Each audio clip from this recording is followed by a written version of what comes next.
So this room is not going to close. And we'll be having our closing session with Charles Goodmacher, our fabulous policy advisor. Charles, we're so glad you're with us. And Representative Liz Thompson, one of our amazing legislative champions. Again, if you need to leave, this is the evaluation. We'd like everyone to fill it out, please. And if you want CEs, it's required. But truly, the feedback's important. This is our first major event. Many things we've learned, including if you use Zoom registration, you have to register on Zoom. You just can't give people a link. But really, it's been, as you can see by the amazing speakers we've had and the incredible attendees and the questions that you have all brought as well, that there is so much to learn, and building our capacity in relation to heat is critical to public health and the well-being of our communities. And I will say to health equity, especially to our most vulnerable communities, as Dr. Mosley and many of our preventers, Dr. Chikas and others have highlighted. Nate, we just really appreciate it. So other folks will be coming in, and just looking. Yeah, looks like everyone's rejoined us now, Shelley. Oh, great. Okay.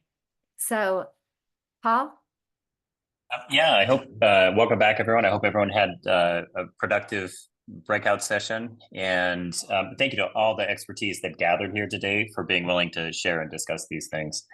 If you are leaving the summit now, please do complete an evaluation. The links are in the chat. And for our final session today on advocacy and action, I'd like to introduce Mr. Charles Goodmacher. He's the policy advisor for Healthy Climate New Mexico and the founder and executive director of Do Good Consulting. So Charles, I'll turn it over to you. Thank you, Paul. Boy, what an incredible morning. So much information. Presenters, every presenter has been phenomenal. And I think from some of the notes in the chat box, other people are astonished, as am I, at how little we know, both in terms of the paucity of data, but also in terms of our own knowledge around things like how quickly heat stroke can become fatal.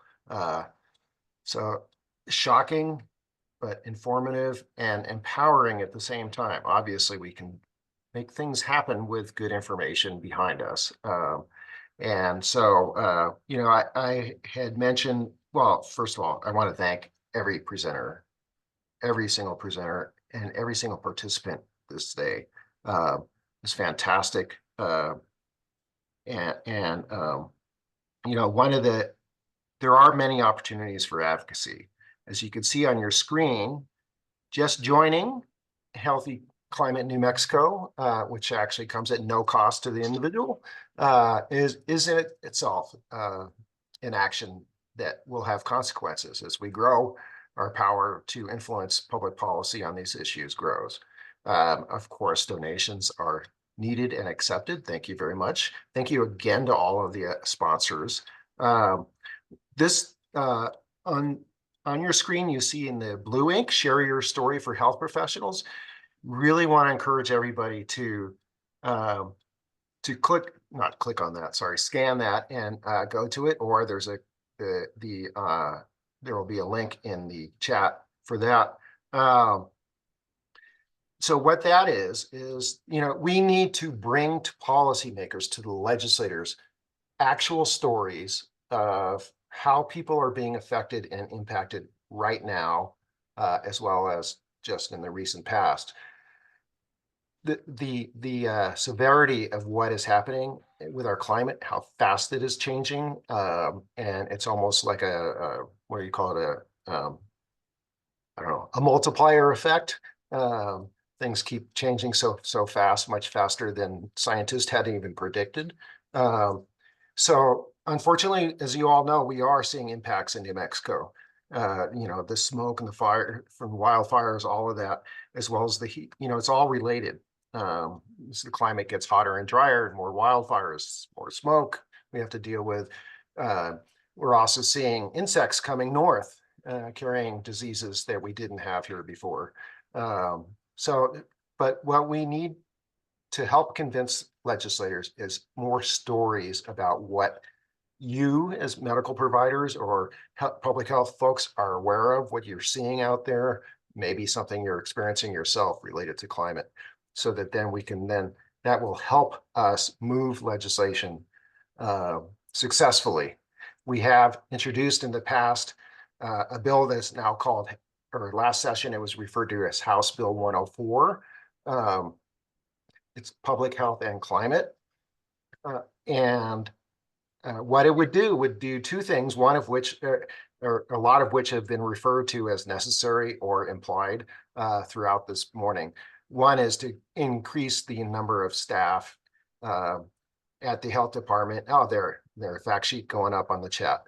Increased number of staff at the health department and possibly in other agencies to work on this overlay of health and climate. The other is to create a fund so that local communities could say, hey, we've identified these threats to the health in our community because of the changing climate.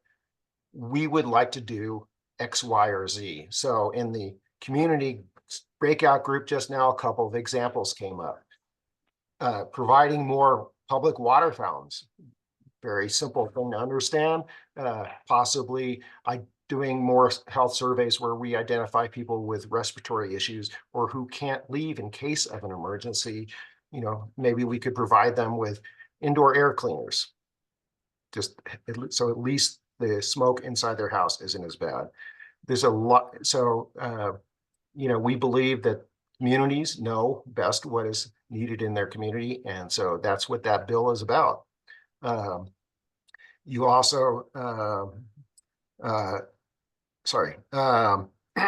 we do have within Healthy Climate New Mexico several working groups. There's a communications group being established. There's public policy group, policy and advocacy, and so on. So we need involvement, and we certainly appreciate, again, everybody being here.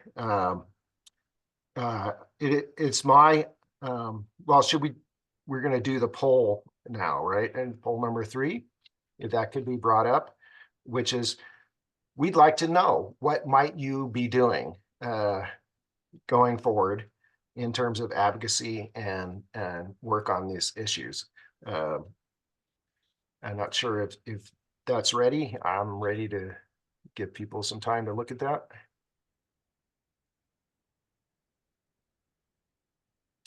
Okay, maybe we'll do that after Representative Thompson speaks. Representative Elizabeth Thompson has chaired. Oh, there's the action. Okay, thank you, Shelley. Let's do this. What actions are you planning? So simply talking to other people, of course, is very, you never know how much of an impact that's going to help, even if it just helps save that one person from getting heat stroke, for instance. But talking to in your community and workplace, so critical that we spread this news and the alarm about how fast this is affecting the health of our people. Work with your organization to help reduce health risks from heat.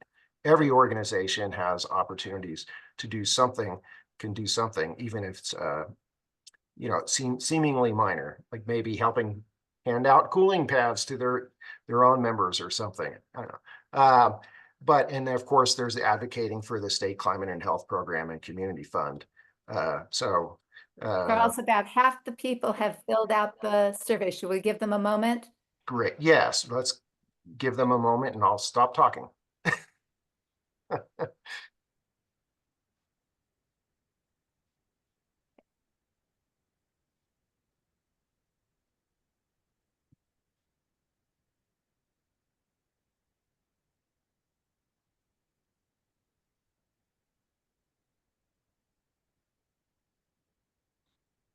Two-thirds. It's great. Thank you for doing it.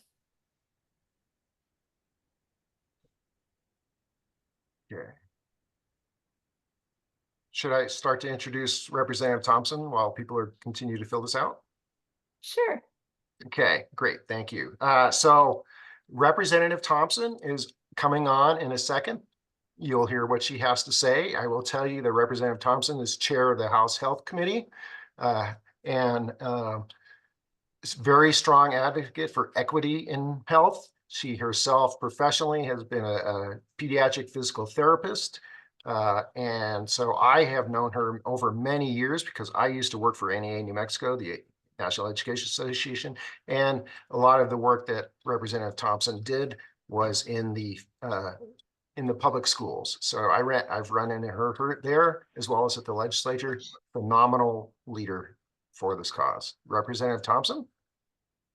Thank you, Charles. And first, I want to start out by saying thank you all for putting in the time and energy to be on this Zoom. I mean, I learned so much. I'm sure everybody learned something, even the experts. And I was so excited by how many people have joined on. It feels like maybe we're getting some momentum to really do something on a statewide level. I will tell you that many of my colleagues are on board, but most of them don't know a whole lot. So Charles and I are going to scheme about how we can get my colleagues to hear this kind of information. And I will tell you, in terms of stories, you can imagine how much data we get. I mean, we get data in our budget, we get data in everything.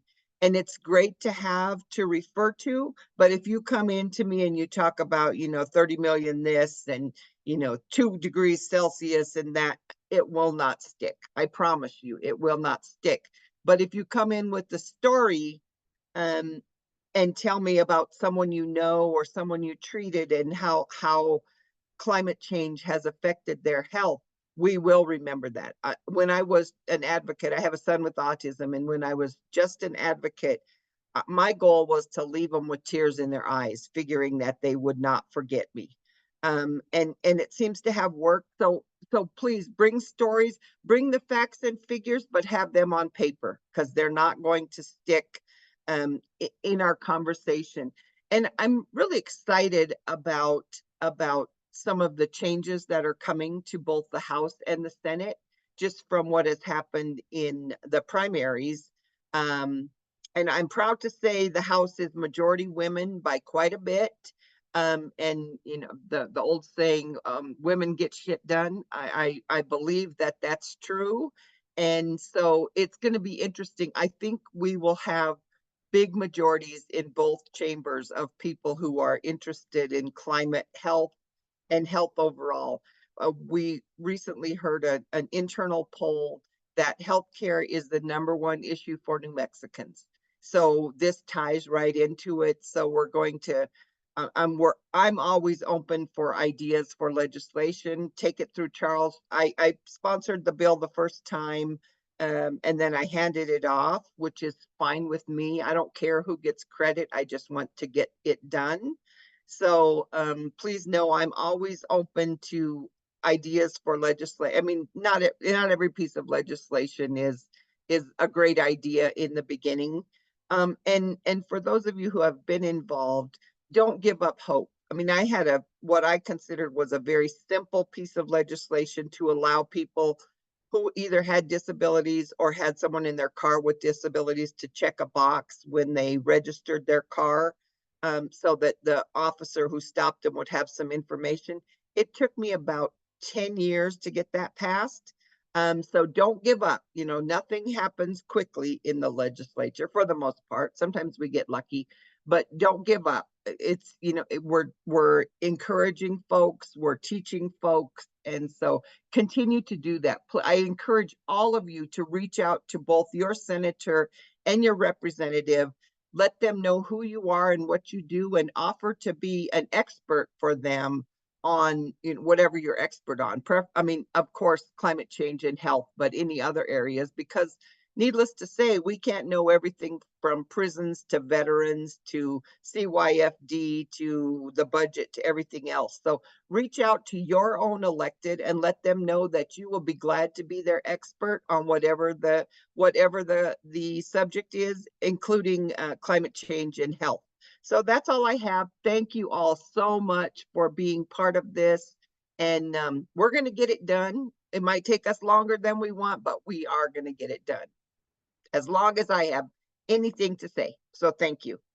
And you have a lot to say. Thank you so much, Representative Thompson, for being such a champion of health and a champion of health and relation to climate change, one of our greatest threats. I'm going to quickly share the results of the poll just so we can see.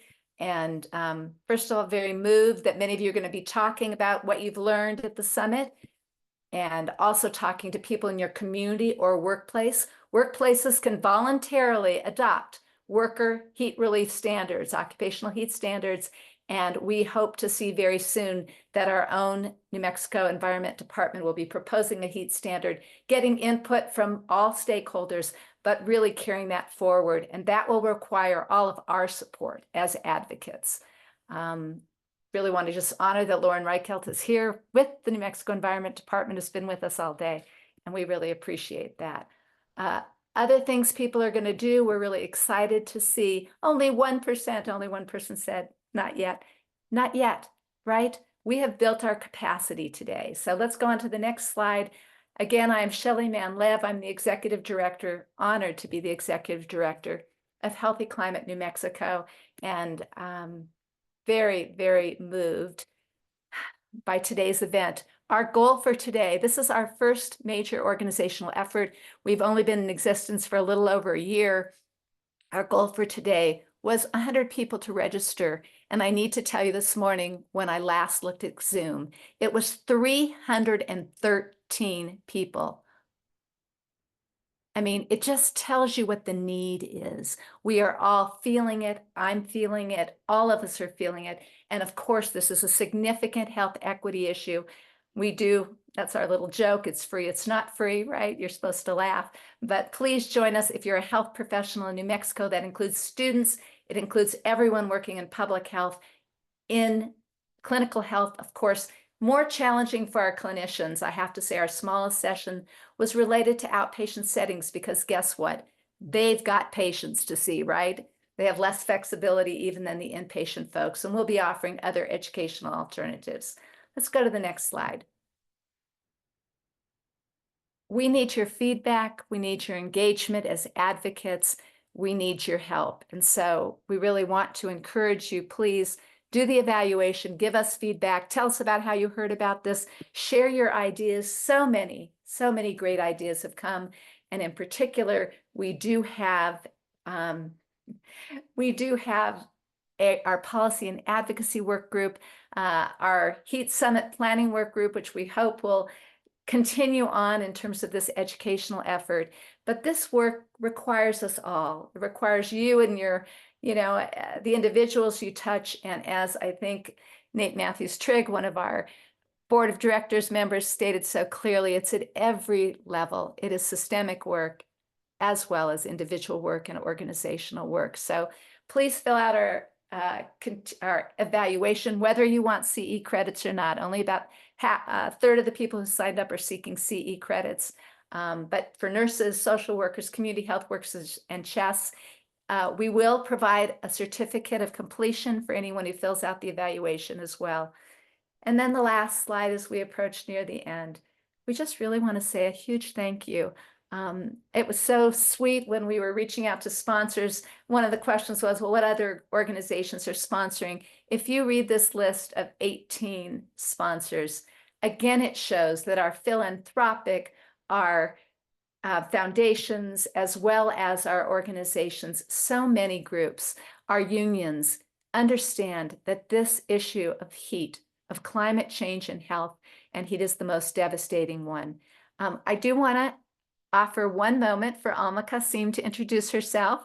Alma's an intern with us. We do have internships. We're grateful that she's joined us, and she's the person, if you share your story.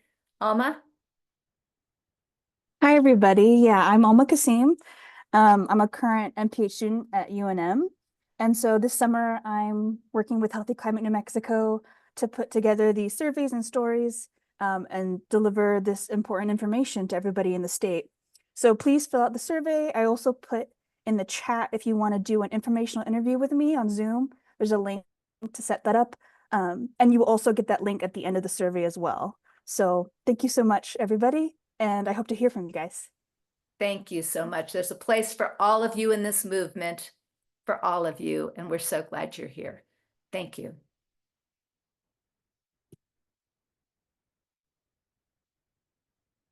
Yeah, really. Shout out to